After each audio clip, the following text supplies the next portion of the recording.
Ladies and gentlemen, welcome back to the Martin Dreyfuss Show.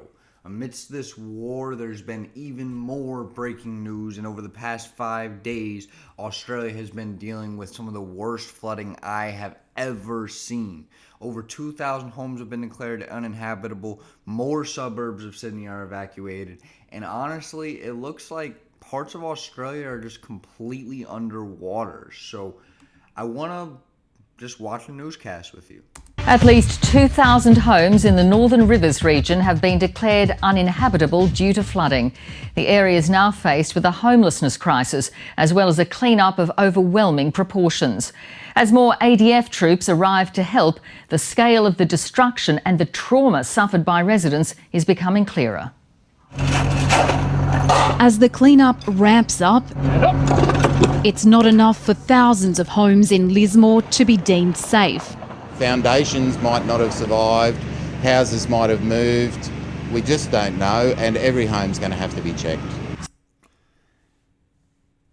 At least this city is looking like it's doing a little bit better, but I mean, all of these people's stuff is gone. I mean, we'll look at some photos in a little bit if they don't give clearer footage. I mean, we're talking, it looked like hundreds and hundreds of miles were underwater. So my guess is this town wasn't even the most drastically affected. To date already, we've had about 3,500 inspections of flood damaged homes, and around 2,000 of those already are not habitable, so they will need to be rebuilt. It's a further burden on a region with limited housing options. And those people need assistance. There's lots of help up there in relation to that assistance, and we're helping those people finding houses that they can go to. Another 125 Defence personnel left Brisbane for the region in 4 heavy lifting Chinook helicopters. The ADF is already helping the SES do rapid damage assessments. What's the situation? What's the damage to the building? What's the debris that needs to be cleared? What sort of efforts need to be done to get on with the recovery phase? I mean, obviously they're trying to just kind of clean the city up. I mean, however, this isn't the worst of it. This isn't even close to the worst of it. But the Defence Force has also had to defend the timing of its support.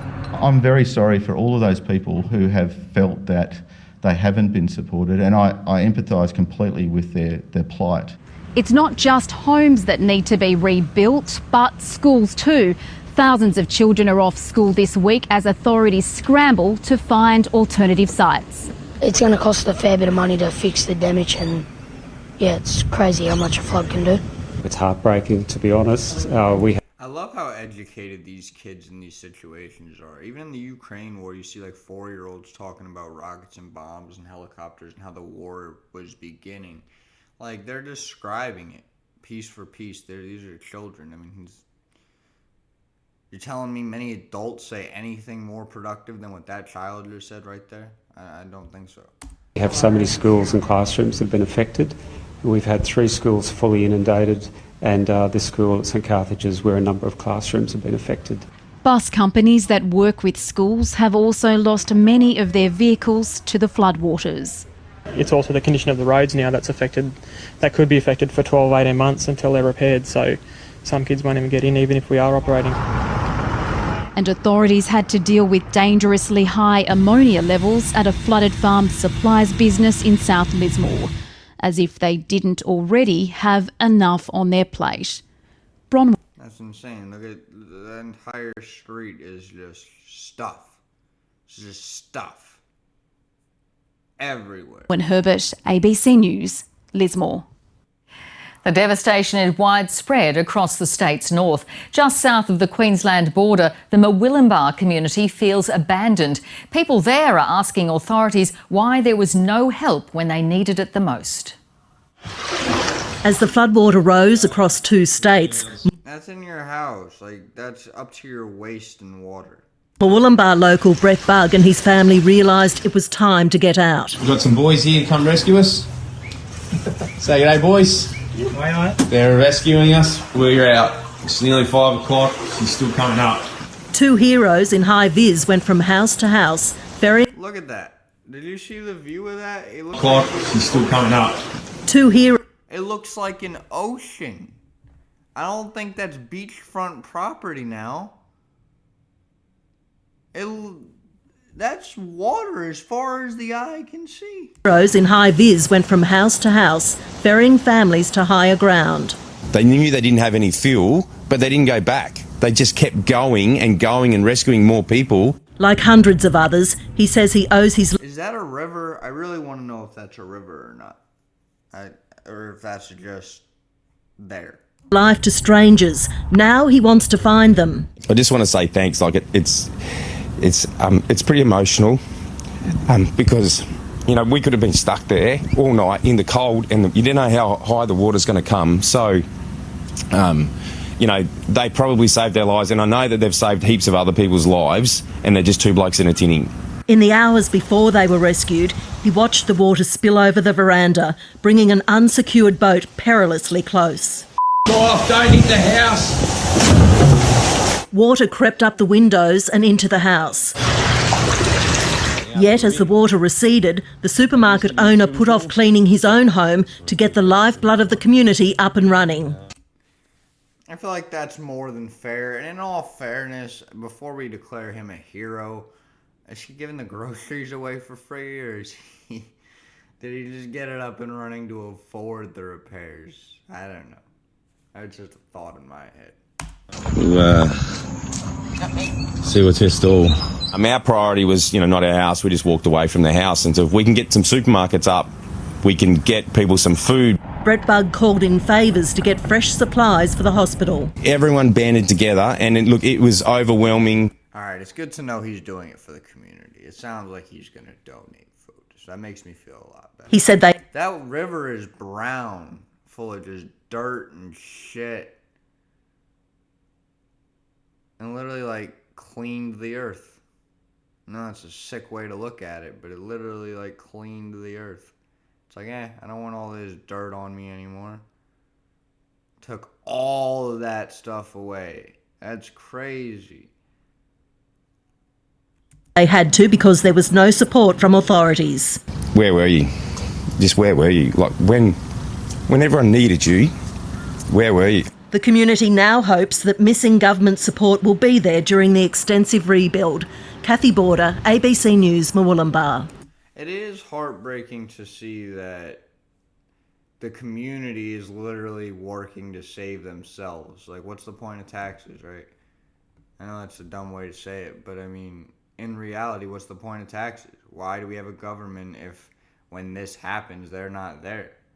Why is there not government officials working to rebuild these roads and fix the community? Too busy somewhere else? I don't know. But that's not what a government does for its citizens. One of the many towns that will have to be rebuilt is Broadwater, south of Ballina. The small community has been cut off by floodwaters until recently. Rani Heyman visited Broadwater today. Rani, how are people there going? Juanita, residents are in shock and disbelief. Broadwater has been cut off by floodwaters for a week, and while people are now returning, they were physically unscathed through their evacuation there, but the mental toll of returning home is hitting hard. Joshua King. Dude, no furniture is left. Nothing is in that house. It's just soaked through. Absolutely destroyed. It's been underwater for a week. There's nothing you can do. I mean, you can't blame anybody. You can blame the lack of help to fix it, but I mean, it's been underwater for a week. Everything's gone. Any pictures, any material to irreplaceable sentimental, anything you didn't get out of that house is done. I would, right? I don't know that anything can survive that. Maybe I'm wrong. I don't know. I've never been in a flood like that, in all fairness. Is a man who bought a home in the town about 10 years ago, and he's just recently renovated it. He now has a completely devastated home, and he doesn't know how he's going to get through the next couple of weeks or months. There are emergency service personnel there on the ground now, but he says it's strangers who have been pulling him through his time of need. It's amazing, the community spirit. Everyone that's come out to help that we didn't even know. And probably 30 people turn up this morning. Didn't know any of them, and they just helped us gut the whole place. That's awesome. It's nice to, as tragedy's been striking a lot this year, it's nice to see the community. It's nice to see people helping out one another. You see it obviously here with the people tearing up homes. You see it with Russian citizens trying to stand up to their government. You see it with Ukraine citizens taking up arms for their country. You see it even in America, which, even though I don't necessarily know the full extent of it, the DC trucker convoy that's been going everywhere. People are unifying for causes, and it's nice to see. It's just unfortunate, the tragedy that it's been taking to make this happen. But as we've heard throughout this entire flood crisis, Joshua King and other people in the community say more government funding is needed, and fast, to help them survive this. And that's the key. I mean, the government's got to know their whole city's underwater. What does it matter? I mean, at this point, you kind of just spend money like it doesn't matter, right? Like you're Bill Gates. And you got to fix everything. And it's a sad, unfortunate thing to say, but because it might topple your economy. But, I mean, what are you going to do? Your economy is going to topple one way or another. So much of your infrastructure is gone. So much of your business and your money is gone that as a government, the decision I believe you got to make is fix everything up in the community and let the community start rebuilding the economy. There's nothing else you can really do. And I know there's a lot going on in the world.